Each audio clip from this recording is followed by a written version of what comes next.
guys. So this is your Ophthalmology Guru, Dr. Niha Aggarwal, and I'll be talking about the INI-CET ophthalmology questions.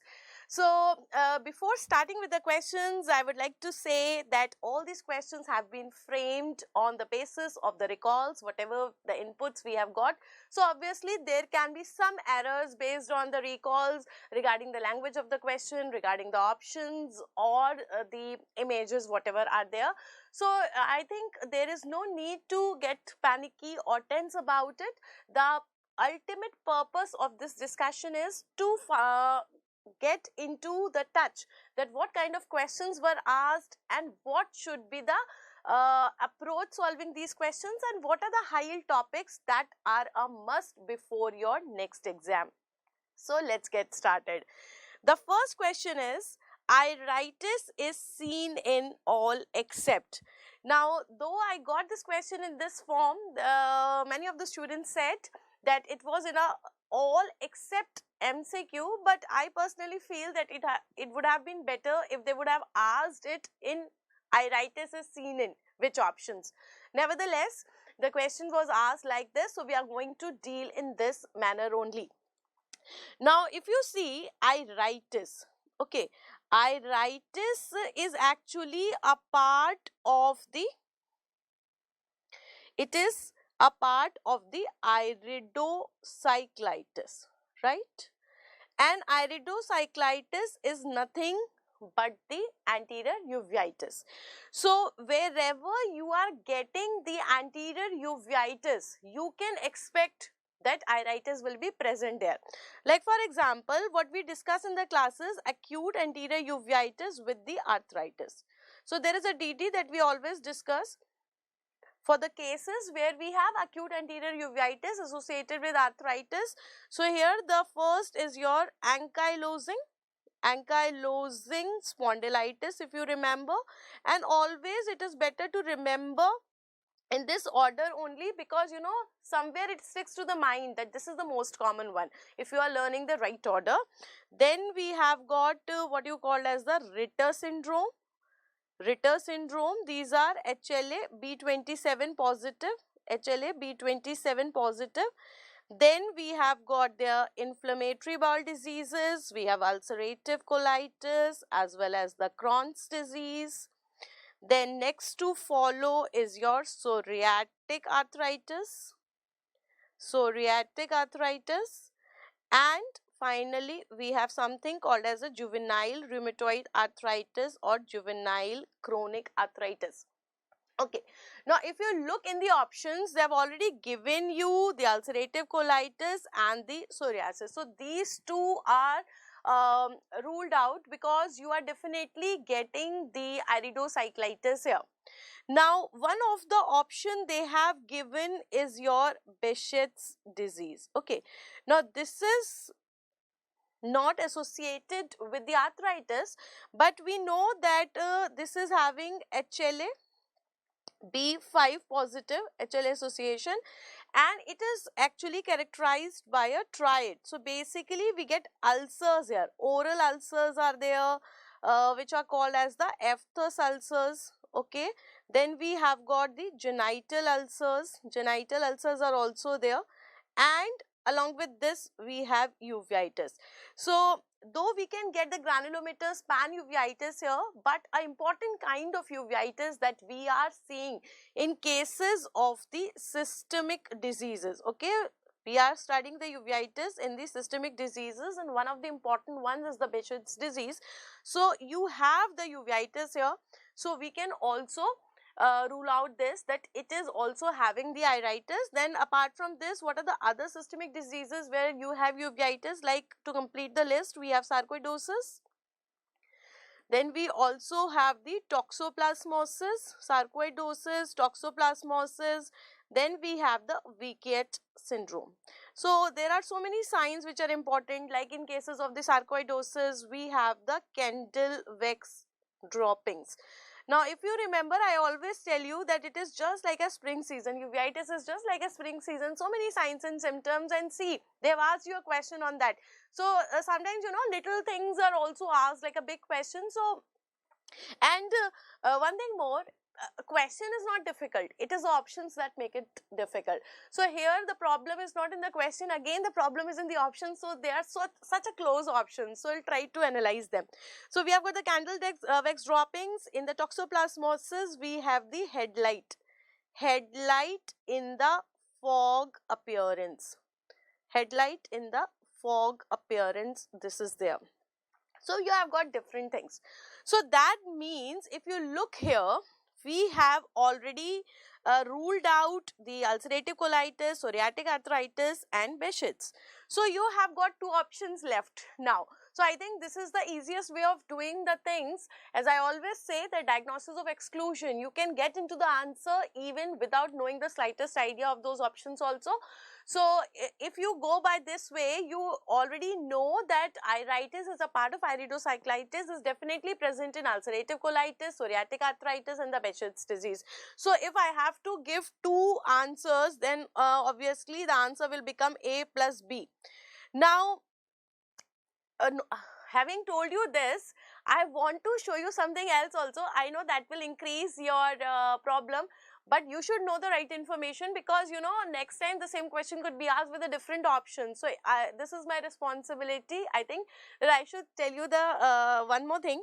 Now see, if you remember the Parsons series that I am sharing, so if you look at this Parsons table, now see, this is one textbook that you cannot ignore at your level. So your Parsons book says clearly that the rheumatoid arthritis, see, most of the people say that it is the juvenile rheumatoid arthritis that is associated with the anterior uveitis and arthritis, but this table says rheumatoid arthritis also shows the iridocyclitis. It shows the iridocyclitis, and not only this, even they are saying that SLE is also showing iritis, and not only iridocyclitis, they have directly used this word iritis.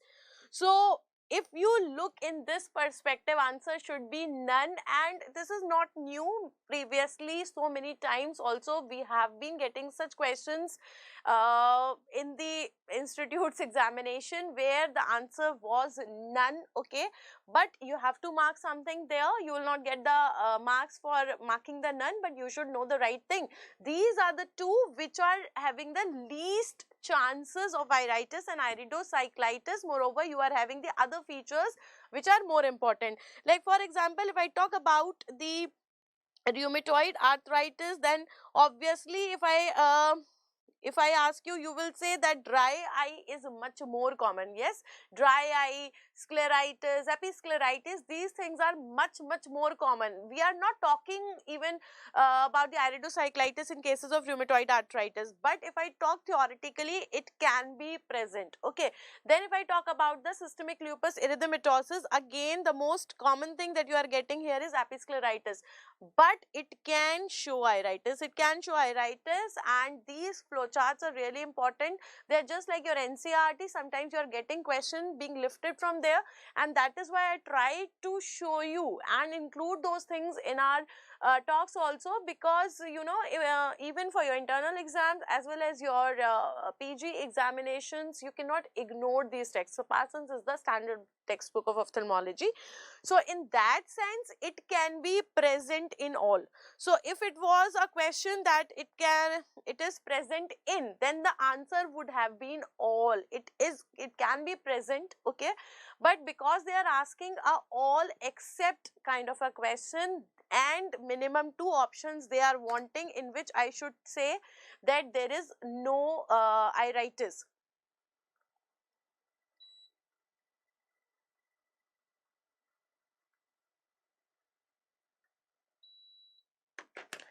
Therefore, I will say that the answer will be A and B.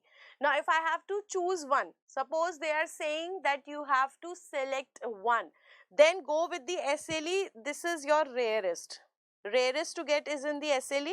Now, rheumatoid arthritis, I am considering because, you know, at least it is giving you in the juvenile rheumatoid arthritis, it is common in juvenile form. So, that's why I am giving a grace that if you have to mark 1, because we do not know the exact scenario, but whatever we got from the maximum feedbacks, they said that maximum they were minimum they were asking 2. So, minimum 2 if they are asking, then your answer is SLE as well as the rheumatoid arthritis. But if they had the option of 1, then I will go with the SLE, because rheumatoid arthritis in juvenile form is actually commonly showing you iritis. So, I hope everything is clear, crystal clear. Okay.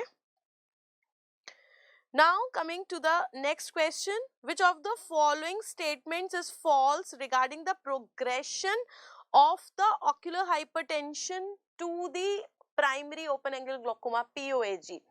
So, I don't know what has happened to them. They are not asking the questions on the cataract of late. They are asking questions on glaucoma. And as I always say, anti-glaucoma drugs is a high yield topic. All the time it is being added in your, you know, high list topics also. So, they are asking about glaucoma. Now, if you remember, what is the terminology? We always discuss this. So, I will say that glaucoma is actually frequently characterized by a triad. And what is this triad? We have raised intraocular pressure. What is the normal range? It is 11 to 21 mm of the mercury. Then we have the optic disc changes, and then we have the visual field defects. So, these are the 3 criteria, and we require at least 2 criteria out of the 3. Out of the 3 criteria, I require at least 2 criteria in order to call it as glaucoma. Okay. That means if I have only 1 criteria present, if there is only raised intraocular pressure, if the person is having only raised intraocular pressure, there is no optic disc changes and there are no visual field defects, okay, then I will not call it as glaucoma, because there is only one of the criteria that is present here. Then this is called as ocular hypertension. So, be very, very clear with your terms. Ocular hypertension is nothing but the presence of the raised intraocular pressure, okay. And if I have got the optic disc changes, okay, another scenario, optic disc changes plus the visual field defects, okay, but we have got the normal or low IOP. If I have got the optic disc changes, I have the visual field defects, I can see the changes of glaucoma, but the intraocular pressure is normal, or the intraocular pressure is in the towards the lower side, then this is called as the normal tension glaucoma or the low tension glaucoma. Then this is called as normal tension glaucoma or the low tension glaucoma. And you know, POAG is actually the most common type of glaucoma. That is why I think they are asking so much about this glaucoma. So, this is the most common type of glaucoma, and about 16% of the people, 16% of the people are actually manifesting in the form of normal tension glaucoma. It is 16% who are manifesting with the normal tension glaucoma.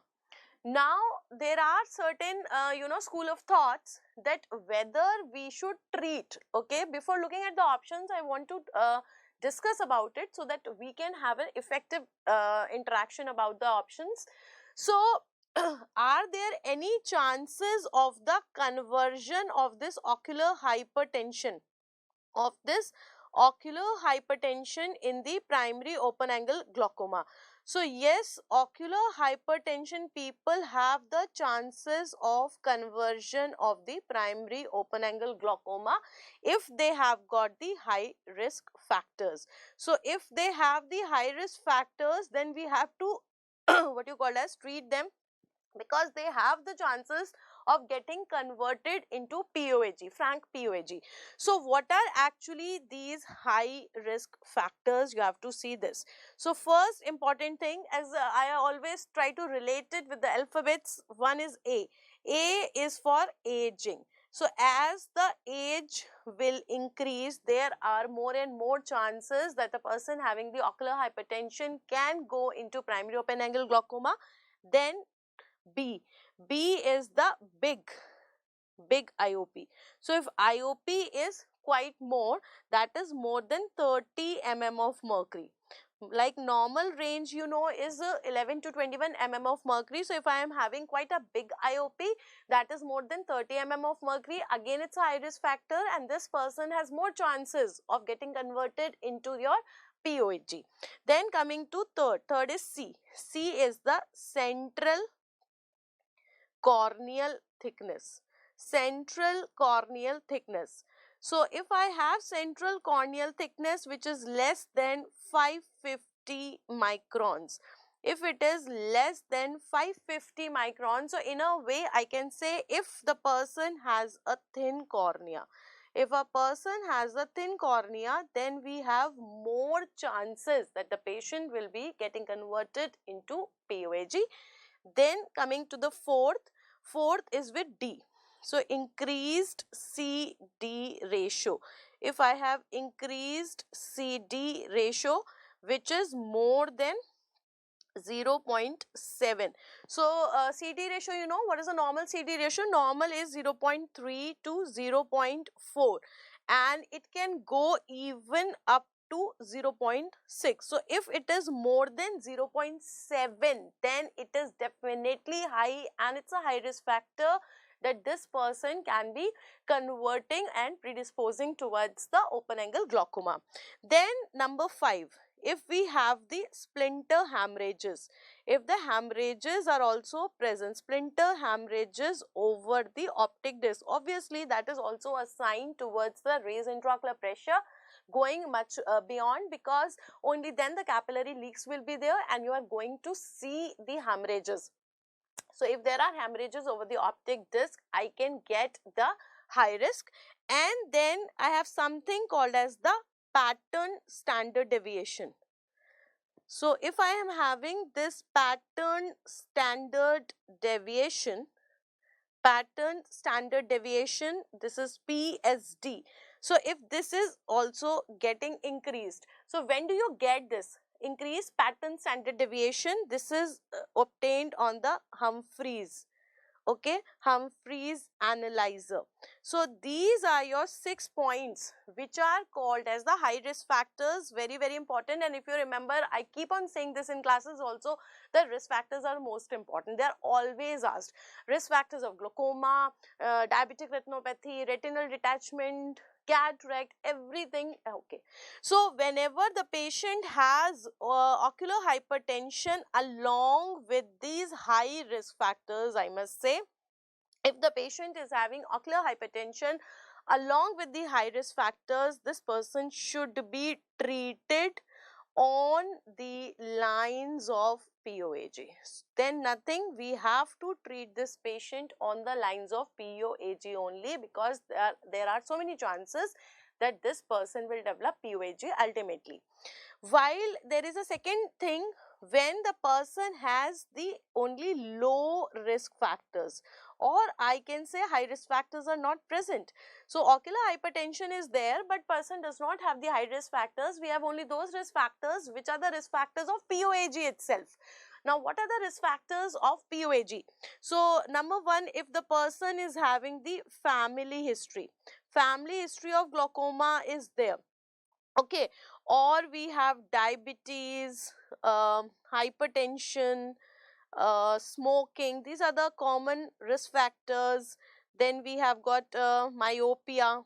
We have myopia, or what you call as thyrotoxicosis. We have thyrotoxicosis, and then we also have what you called as the steroid response. Okay, if the person is taking the steroid.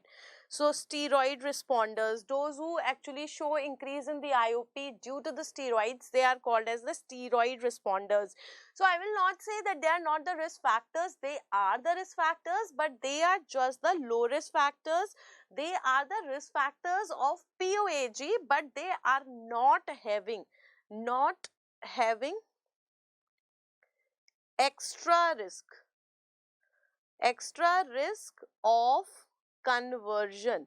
They do not have the extra risk of conversion from the ocular hypertension to the POAG.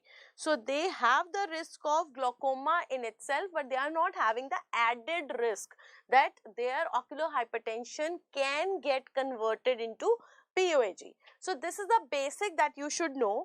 Now if you see this question, what they are trying to say in this question, which of the following statement is false? Okay, so let's see which is a false statement. The option number A is reducing the IOP is effective in delaying the incidence of POAG. So this is actually a true statement. Obviously, I told you, if you look here, IOP. IOP is a high risk factor. Can you see here? So if IOP is more than 30 mm of mercury, certainly this person will have more and more risk of getting converted to POAG. So what is the solution for this? I should decrease the IOP. So if I decrease the IOP, will this decrease the incidence of getting converted from ocular hypertension to POAG? Yes, definitely yes. So this is a true statement. Then coming to the second one, thin cornea is a risk factor for the POAG development. So this is again certainly a risk factor. We have seen in the C that the central corneal thickness also matters. So if this thickness is less than 550 microns, then this thin cornea can again be a high risk factor for the conversion from the ocular hypertension to POAG. So that means this is also a true statement. So this is also a true statement. Then look at the C option. Family history is not a risk factor for POAG. Now, they are actually telling you with respect to conversion of ocular hypertension in POAG. So, family history is not a risk factor as far as the conversion from ocular hypertension to POAG is concerned. Yes, isolated, it is a risk factor. We have the family history, diabetes, hypertension. I did told you here everything. So if you see here, we have got so many things. These all are risk factors of the POAG, but they are not having the extra risk from the ocular hypertension to POAG conversion. So in that respect, if I say, then this statement is also true. It is a risk factor, but it is not a risk factor for the conversion of ocular hypertension to the POAG. So by default, now you are left with the D option. Increased CD ratio is a risk factor for the POAG development. Now, increased CD ratio is definitely a risk factor for the POAG development. If I have increased CD ratio, that is more than 0.7. So, if I have more CD ratio more than 0.7, then definitely I have more and more chances of this conversion, okay, from the ocular hypertension to POAG. So, this is a perfectly true statement. This is perfectly a true statement. So if I have to say one of the statements, if I have to choose only that which of the false statement, then in that respect I will say that C is the option, because they are saying that family history is not a risk factor for POAG. So definitely family history is a risk factor for POAG, but it is not a high risk factor for the conversion from the ocular hypertension to POAG. So it is the most fitted answer out of the all. Otherwise, if I see with respect to POAG, then it is a from the ocular hypertension conversion to the POAG, then even this statement is true, okay. But I think you should realize this, that marking the answer is always relative. If you have more 3 more correct answers than the one that is less correct, will be your answer. So reducing IOP is effective in delaying the incidence of POAG. Definitely true. Thin cornea is a risk factor for POAG development. This is true. Family history is not a risk factor for POAG. And increased CD ratio is definitely a risk factor for the POAG development. So I hope you got the idea and the approach how to solve these questions, and in future we are expecting to get the better options. All right. Now, The iconic question, I think I have told you millions time in the classes also, that Wilson's disease and the KF ring is very, very important. Again, this was also a part of our important list. So let's see what are the questions they have asked about the KF ring. They are asking you the true statement regarding the KF ring. What is KF ring? It is the Kaiser-Fleischer ring, that is, and where you get this? You get this in the Wilson's disease. Okay, Wilson's disease, where you are getting the inborn error of the copper metabolism. So this is an inborn error of the copper metabolism, where you are getting the KF ring, and it is associated with the low levels of the ceruloplasmin. Low levels of the ceruloplasmin, and due to the low levels of ceruloplasmin, we have copper deposition. What is this called as? This copper deposition is called as the chalcosis, and due to this you get a cataract. What is the name of that cataract? Sunflower cataract. So sunflower cataract, as I always say, is one of the fancy names of the cataract, and fancy names of the cataract are again quite important, asked so many times. What are the other causes of sunflower cataract? Other causes are, if you look at the DD, we also have the penetrating trauma. Penetrating trauma is also there, and then we have got the copper deposition. The chalcosis in general also can actually lead to the sunflower cataract. Now, though we are getting the sunflower cataract here, but one thing is worth mentioning, that the most common ocular feature, if they ask you the most common ocular feature of the Wilson's disease, then it is not the sunflower cataract, it is the KF ring only, which is named after the two scientists. We have the Bernard Kaiser and the Bruno Fleischer. Bernard Kaiser and the Bruno Fleischer, these were the two friends who discovered about this, and that is why it was called as KF ring. Okay. Now, don't get confused with another thing that is called as the Fleischer ring. We also have one more ring that is called as the Fleischer ring. Fleischer ring is found in the keratoconus. And in the keratoconus, we are getting at the base of the cone. At the base of the cone, we are having, and what kind of deposition we have? Iron deposition. Here you are having the iron deposition, and which layer? In the epithelium. See, these depositions are always very important with respect to the layers of the cornea. Like if you talk about this KF ring we are getting in the Descemet's membrane. This we are getting in the Descemet's membrane. While if you talk about the Fleischer ring, that is found in the epithelium, then in the KF ring you are getting the copper deposition, while here you are getting the iron deposition. Similarly, do you remember the Stocker's line? The Stocker's line is also the iron deposition that you get in pterygium. Okay, now if I talk about the options, let's look at the options first, what they are trying to say. First of all, they are saying it is pathognomic of the Wilson's disease. So this is actually a wrong option. It is not pathognomic.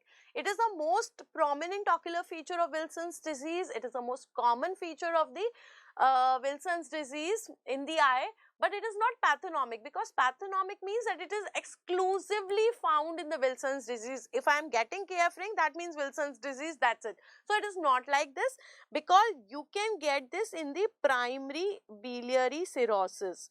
I think Robbins tells you this. So we have got this KF ring in the primary biliary cirrhosis as well as the Charcot-Marie. So therefore, I cannot say that this KF ring is entirely pathognomic of the Wilson's disease, number one. Number two, they are saying that it is seen in the superior and inferior Descemet's membrane. So actually, this is to start with. If you remember, in the band-shaped keratopathy also, I told you that we do not get the band abruptly. So if this is your eye, okay, so we get the deposition starting from here, and then somewhere after some time they are merging to form the total band. So this takes place horizontally in the cases of band-shaped keratopathy. But when it comes to the KF ring, what happens? We have the golden brown. We have got the golden brown ring. So we have this ring first located in the superior and the inferior quadrant, something like this. See, I have got a pic also. So can you see in this pic that you have the deposition that is present, see, superiorly and then inferiorly. Afterwards it will come like this also and like this also. So first you are getting these vertical or the superior and inferior. From superior and inferior also I can say first it is superior and then it is inferior. So deposition is taking place in this order. It is first superior, then inferior, and then the nasal and temporal. So this is absolutely correct answer, and its color is golden brown in color. It is golden brown in color, and it looks greenish actually. It looks greenish actually. It is golden brown in color due to the cobalt blue filter, because you are looking it through the cobalt blue filter. That is why it is appearing greenish, but otherwise it is golden brown in color. So that means this statement is right. This statement is right that it is seen in superior and inferior Descemet's membrane. Now see the option number C and D. It is seen in all patients with a neurological involvement, or it is seen in all patients with hepatitis or hepatic involvement, whatever it was. So if you go by the standard textbook, see, data always vary if you go with the different books. So but near about, you can say the range, I can say. So in the neurological involvement it is 95 to 100%. While if I go with the hepatic involvement, it is about 65%. So those people who are having the KF ring, okay, you are getting them along with 95 to even 100% of the patients with the neurological involvement. So if I have something having 95 to 100, I think I can go with this all. All means practically all, 95 to 100% of the patients who are having the neurological involvement will also show you the KF ring. So this is also the right option. Okay. Now if you look at the D option, seen in the patients with the hepatic involvement, again they are saying all. So this is actually wrong. It is not all. I think this is about 50%, because some books say 30%, some say 40, some say 50, some say 60. So even if I take the maximum value, that is 65%, and that is far away from the all. So this statement is wrong. It is not associated with all the patients who are having the hepatic involvement. Now look at the option number E. Disappears with the desferoxamine. Now this statement is partially wrong. It disappears. Now this is correct. It is disappearing. This is correct. Means this is reversible.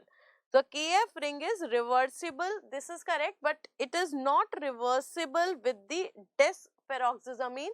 It is reversing with the D-penicillamine. D-penicillamine. So therefore this statement is again wrong. So what are the right choices in this question? It is B and C. It is seen in the superior inferior Descemet's membrane, and it is seen in all patients with the neurological involvement, right? Now one more thing, can you see, this is actually the gonioscopy. Gonioscopy, and can you see these deposits? So this is actually showing you the early KF ring, early KF ring on the gonioscopy.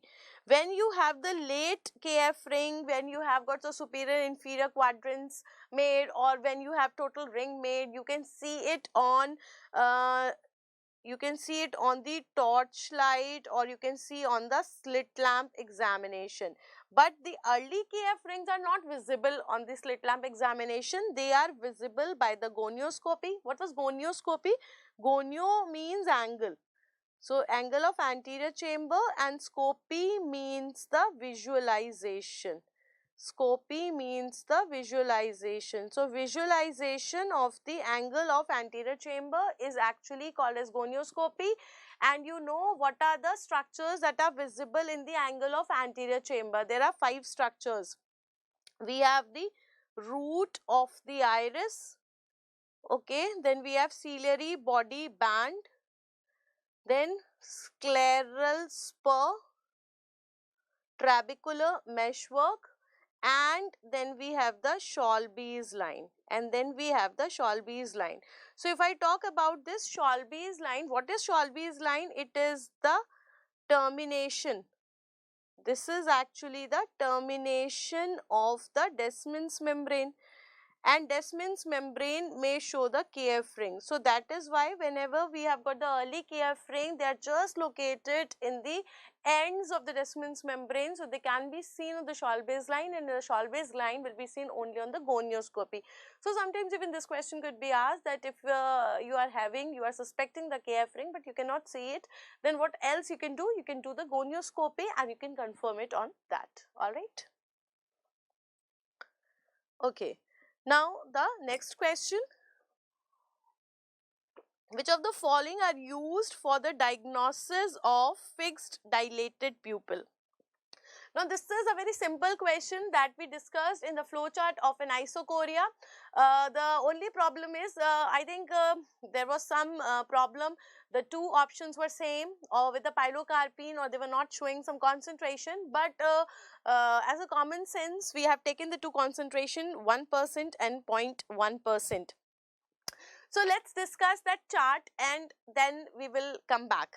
Okay, because I am more interested in telling you about the details of the Anisocoria, how to go about it, because certainly it is an important topic and I am actually expecting one question from there. So, let us get started. If the patient is having Anisocoria, okay, if the patient is having Anisocoria, now first of all, what do you mean by Anisocoria? If there is a difference of more than or equal to 0.4 mm between the 2 pupils. If the 2 pupils are differing in size by 0.4 or more, then we can say that this patient is having Anisocoria. So, even the definition itself is important.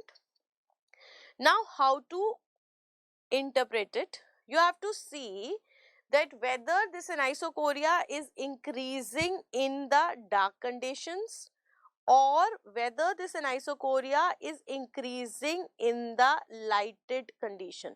Okay, so you have to see this one by one. So, first see if it is increasing in the light. Anisocoria increasing in light. So, that means that the normal pupil is constricting when it is facing the light, but the one which is abnormal is not constricting. So, when there is an Anisocoria and the light is shown, the normal one is even more constricting and the abnormal one is not constricting. Obviously, this will increase the difference in the size and we will have more of an Anisocoria. So, what is the next thing that you should do? You have to look for the ocular motility. So, this will also help you in getting your clinical processing done. In some questions, we have comprehension analysis type of questions, clinical based questions. So, in the comprehension and analysis type of questions, you have to see what are the next questions you are going to ask. So, look for the ocular motility. If the ocular motility is abnormal, then we are suspecting the third nerve palsy. Okay, because you know that all are supplied by third nerve except for SO4 and LR6. So we are suspecting the third nerve palsy. Now if I am having the normal ocular motility, then I have to see the shape of the pupil. Then look at the shape of the pupil. Okay, now again we have got two options, whether it is normal or whether it is abnormal. So if I have abnormal shape, okay, if the pupillary shape is abnormal, then I will suspect the iris damage. So we can have trauma, surgical trauma or blunt trauma, due to which the iris damage is there. But if you still have the normal shape of the pupil, now what you are going to do? Now if you have the normal shape of the pupil, then you give the 0.125% pilocarpine.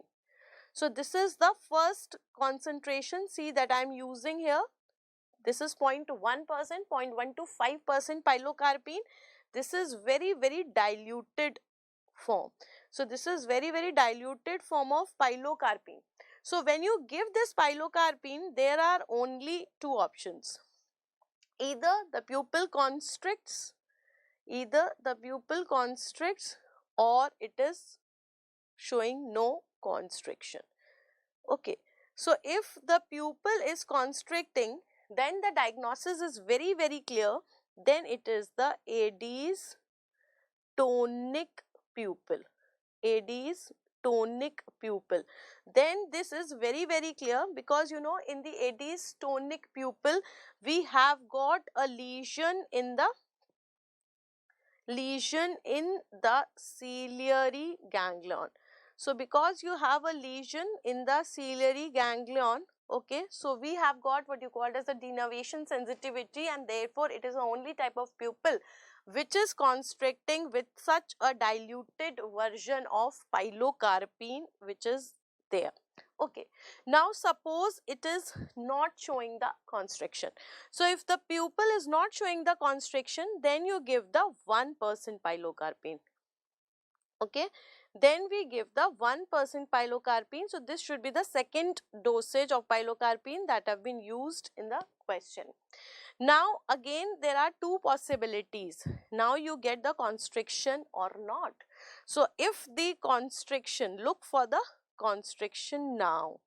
So if you have the constriction present now, again it can be a case of third nerve palsy. But if it is absent, it is not even constricting with a 1% pilocarpine, that means it is a case of the pharmacological blockade. So see, we have got so many things which have come out here, whether it is a case of the AD's tonic pupil or pharmacological block, or it's a third nerve palsy, or it's a iris damage, and what are the concentrations of the pilocarpine that you can be using. Okay, now the second option, if you look here, second thing was that if the anisocoria is increasing in the dark, then what is there? So if it is increasing in the dark, this means two things. That means the normal one is dilating, normal pupil is dilated, but the abnormal is showing no dilatation. Now abnormal is not showing any dilatation, that means the problem will be in the dilator pupillae. What is the dilator pupillae muscle? Dilator pupillae muscle is the muscle responsible for the dilatation of pupil, and this is actually supplied by the sympathetic supply. This is supplied by the sympathetic supply, and this sympathetic supply is inhibited, it is paralyzed in the Horner syndrome. Therefore, in this person, we are suspecting the Horner syndrome. So, another important thing, this question was also asked in your AIIMS June 2020, that there was an anisocoria that was increasing in the dark conditions. Why? Because it is a oculosympathetic palsy. This is a oculosympathetic palsy, and therefore, we are suspecting the Horner syndrome here. Now, what are the things that you should look for? So, you should look for the ptosis also, then you should look for the dilatation lag also. Then you will further come to know that this is a case of Horner syndrome only. Now, what are the things that you should do to confirm it? So, in order to confirm the Horner syndrome, we can use the 1% apraclonidine. Okay. Either I can use 1% apraclonidine or I can use 4% cocaine. Okay. Or I can use the 4% cocaine. So 4% cocaine is also given in the options, and pilocarpine, 2 options were also given, most probably 0.1 and 1%. Now, which of the following should be used and why? So basically, if you see, this apraclonidine is preferred. Apraclonidine is preferred. There are 2 reasons for it. Ek to, it is not an abusive substance, and secondly, it is showing a positive response in Horner syndrome. So if I give this apraclonidine, okay, what you will do, then you look for the dilatation. So if it is a normal pupil, there will be no dilatation, while if it is a Horner syndrome, the dilatation will be present. So due to these 2 reasons, we are preferring this 1% apraclonidine because it is showing a positive response in the affected eye, and secondly, it is not having any substance abuse. But the problem is that this 1% apraclonidine is actually contraindicated in the infants. You cannot use this drug in the infants. If you remember, this happens with the brimonidine also, that is also a CNS depressant. Here this is contraindicated because of the respiratory depression. So if I am having the infant and I have to check this, then in that case I will be using this 4% cocaine only. Now once you have confirmed the Horner syndrome, then you can give 1% amphetamine. Okay. So 1% amphetamine now they are giving, and what it is going to do, you can now demarcate that whether this Horner syndrome is pre-ganglionic or it is post-ganglionic, whether it is pre-ganglionic or post-ganglionic. So in pre-ganglionic, the dilatation will be present, while in the post-ganglionic, no dilatation. There will be no dilatation. So this is the total, flow chart through which you are able to solve any abnormal pupillary reaction from here. You also know the agents, then which of the following are used, and what is the, definitive interpretation if you are using them. Now what they have asked is pretty simple. They have just asked that which of the following is used for the diagnosis of the dilated pupil. So if you look here, pilocarpine. So if I have a dilated pupil, I can use this pilocarpine 1%, I can use this pilocarpine 0.1% also. Okay, but I will not use the adrenaline or phenylephrine. Why should I use them? Because phenylephrine is just a it is just a midriatic. It is just a midriatic, and there is no cycloplegia. There is no cycloplegia here. So I do not have any cycloplegia. So this is a midriatic. Now already we have a dilated pupil which is fixed. So you will not use phenylephrine. Phenylephrine we are using for the retinoscopy. If I want to do the retinoscopy, and that too in the patients who are more than 60 years of age, because those people have already ciliary muscle weakening and aging is there, so I don't want to paralyze, maybe it will not gain back its tone. That is why we are preferring this phenylephrine to be used after 60 years of age.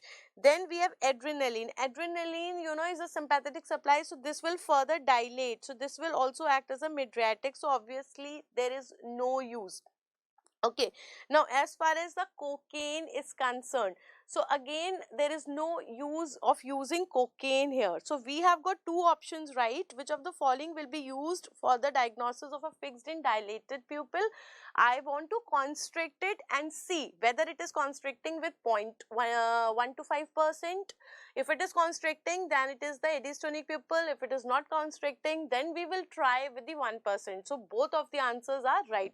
So answer will be the A and E. So now in both the chances, if the concentration was given, then also both the pilocarpines answers are correct. If the options were not containing the concentration, then also again both the options are correct because both were same. So answer will be A and E. Next question, the nerve causing the movement of the eyeball are all except. Now this is again a very simple question. Like students told me that they got a cadaveric section showing the base of the skull with so many nerves, and this is one thing that they are asking continuously. And as I always say that this thing will help you like anything. You should know that all of the extraocular muscles are supplied by the third nerve except for SO4 and LR6. So what we say, it is the third nerve, fourth nerve and the sixth nerve which are usually responsible for the ocular motility. Okay, now if you look at the options, now here I have written the names because I do not know what structure they had marked ABCD, but supposingly they have marked A as optic nerve, B as the oculomotor nerve, C as a trochlear nerve and D as a abducent nerve. So in that case your answer will be A, optic nerve, because you know optic nerve is your afferent nerve. This is the afferent nerve not only for the visual pathway, it is the afferent nerve not only for the visual pathway but also for the pupillary reflexes. For the pupillary reflex pathway also this is the afferent nerve. So if the optic nerve is not intact, then we are getting what you called as RAPD, then we are also getting the complete anopia on that side or the complete blindness on that side. So optic nerve has nothing to do with the ocular motility. So you should be well versed with the anatomy. Okay, what are the nerves going on, what are the canals in the foramen? So this is your related anatomy part. You should be thorough with them. As far as the ophthalmology part is concerned, you should know this, that all the extraocular muscles are supplied by the third nerve except for SO4 and LR6. So for the ocular motility, the nerves that are required will be third, fourth and sixth, right? Okay. Now coming to the next question, which of the following statements are true statements? So you have to look for the true statements, and these statements are actually asked with respect to POAG. Okay, so again a question on POAG. So let's look at the options. The blockade is at the level of TM is seen on gonioscopy. What they are saying, that in open angle glaucoma you are able to see the block at the level of trabecular meshwork.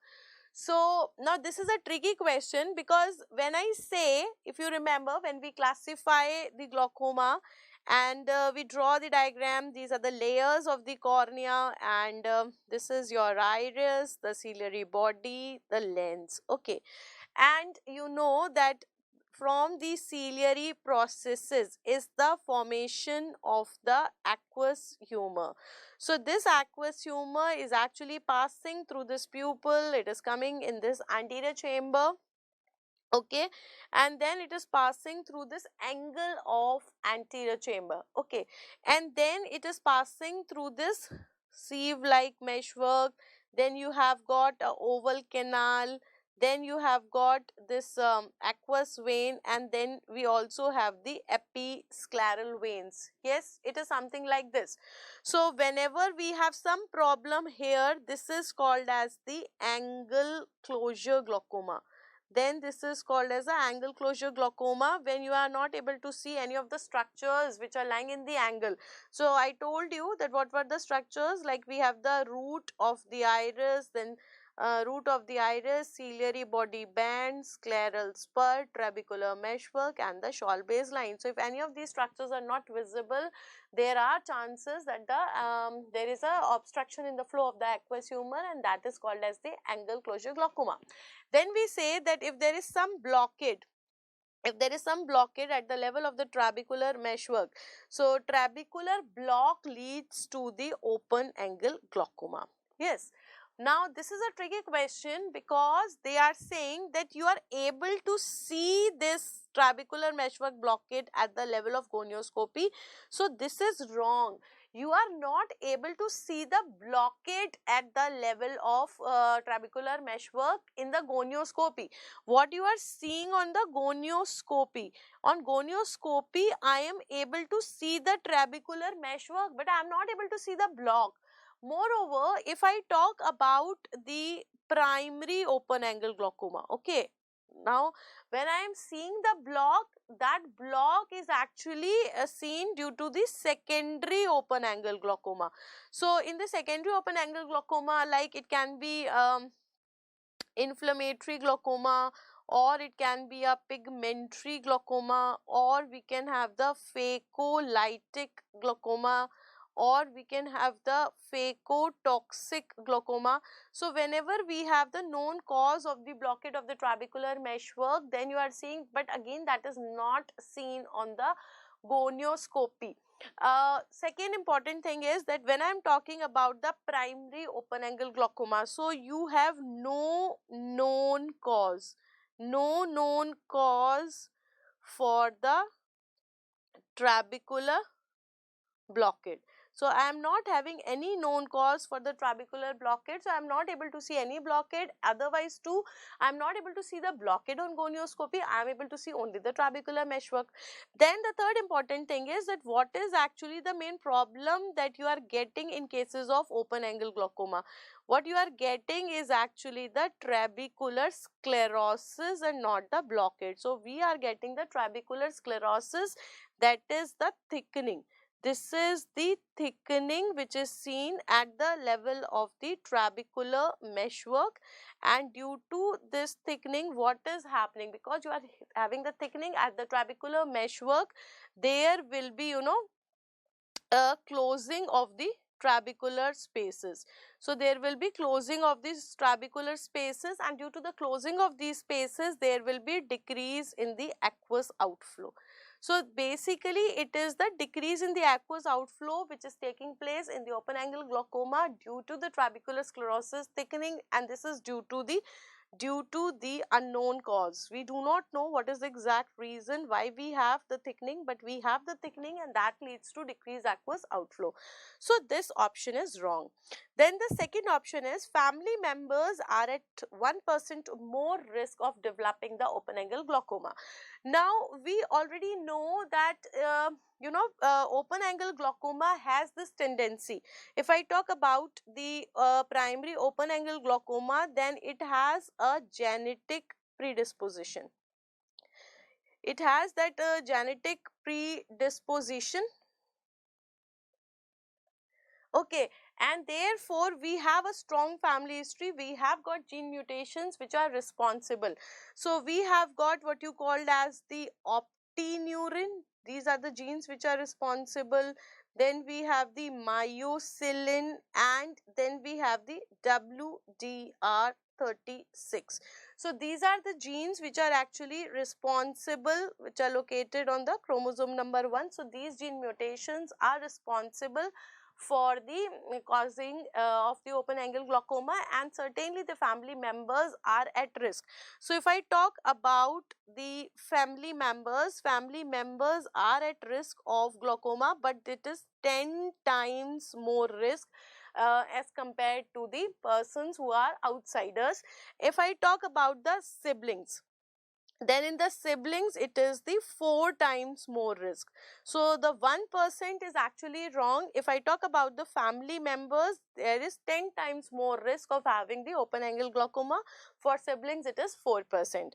Then if you look at the option number C, on dilating the pupil, IOP always rises. So again, if you remember, we always make a flow chart for this. If you remember, this is the eye, okay, and this is the iris, something like this. We have the ciliary body and this is the lens here, okay. Now, what is happening if you look at the aqueous humor which is coming from the ciliary processes, it is flowing through this pupil, something like this, coming in the anterior chamber. Then from the angles, it is passing through the trabecular meshwork. So, this is actually normal. Normally, this is happening whenever the aqueous humor is released, passing through the pupil and passing through this angle of anterior chamber through the trabecular meshwork. Now, whenever we have the mid dilatation of the pupil, whenever we have the mid dilatation of the pupil, then what happens actually, we have got something like this. This is your lens, okay. So, now what is happening, there is not only dilatation of this pupil, it is also going backward and having an opposition towards the equator of the lens. So, this is actually called as iridolenticular apposition. This is called as iridolenticular apposition. Now, whatever amount of aqueous humor is released from the ciliary body will not be able to pass into the anterior chamber. So, what is going to take place is the aqueous collection.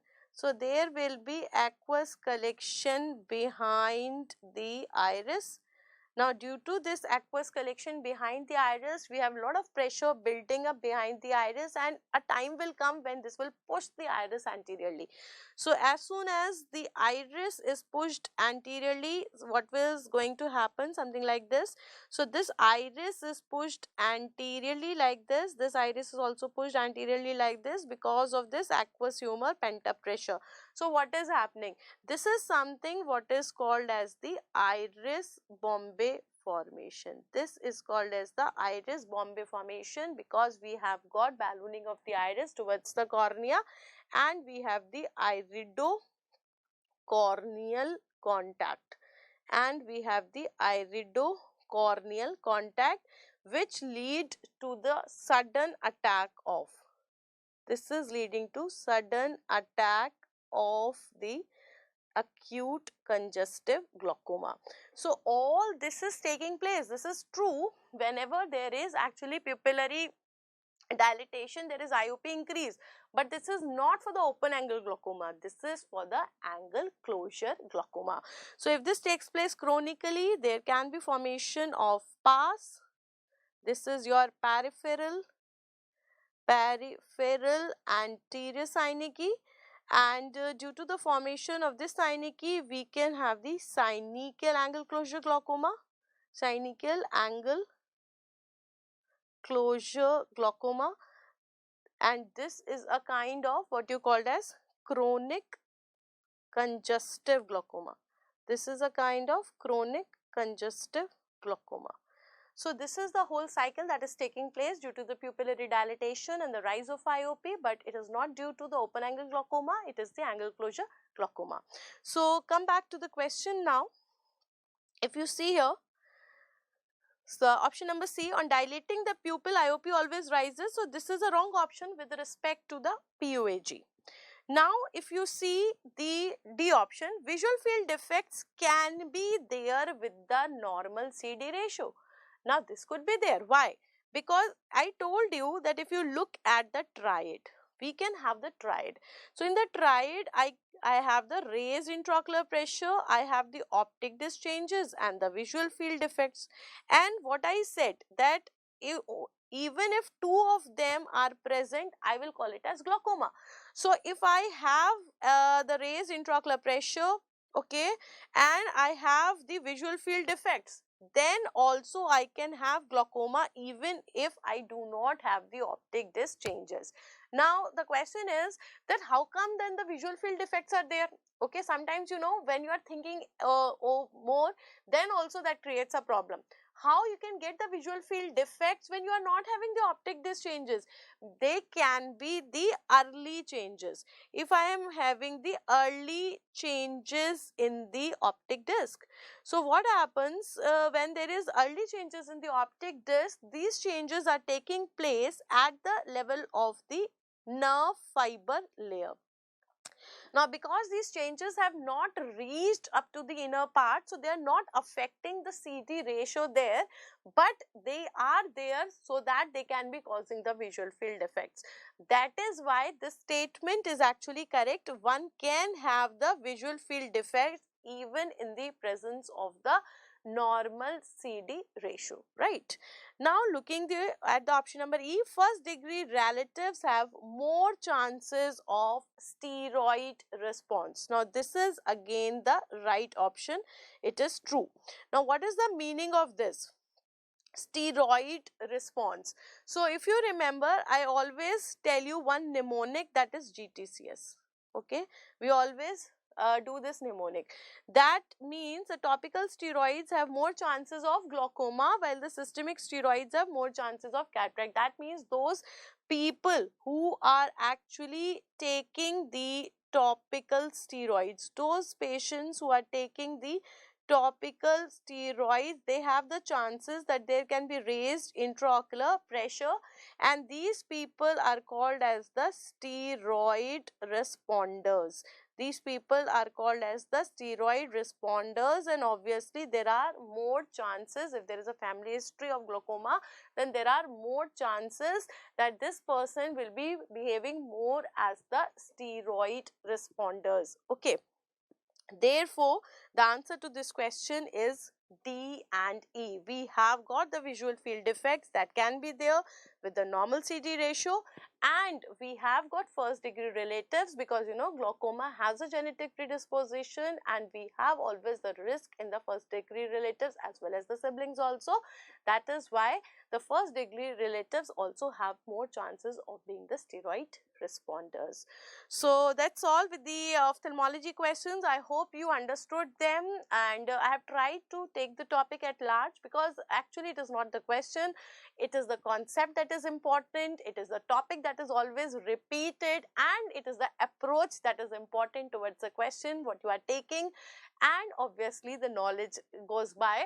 So looking at the topics, so your must to do topics, okay, try to do the glaucoma, try to do the all the high yield points and the high yield topics that I have already given you the list. They are there on your groups. Okay, try to go through them. And one more thing I'll say, that I know your paper has been postponed, energy levels low, and this always happens when the paper is very near. We all are saying that, oh, we have very less time, maybe if I had 1 month more, I would have done wonders, and but now I don't have time. And suddenly when they say that, okay, you are granted and take more time, and then again we are said that, oh, I do not wanted that much of time. See, so this is life, and life is actually unpredictable, and things will not happen as per you. They were not happening as per you, and they will not be happening as per you. Let's take it for one say. So you should be ready as it goes. Show must go on. So the day you start, you know, adapting yourself to the changes, change is constant, you know. So if you are adapting yourself to the change, I think nobody can be more successful than you. So take that extra time as an opportunity. Oh, you were cribbling for time, and now you have time. Look at your weaknesses, look at the topics, look at the subjects that you were not confident upon, and give your best. That, like nature has given you, God has given you one more time to give your best, so that afterwards you do not have that regret in my mind that I could have done extra, I could have done better, I had time but I have not done. So give your very best attempt this time. Thank you, and happy ophthalmology.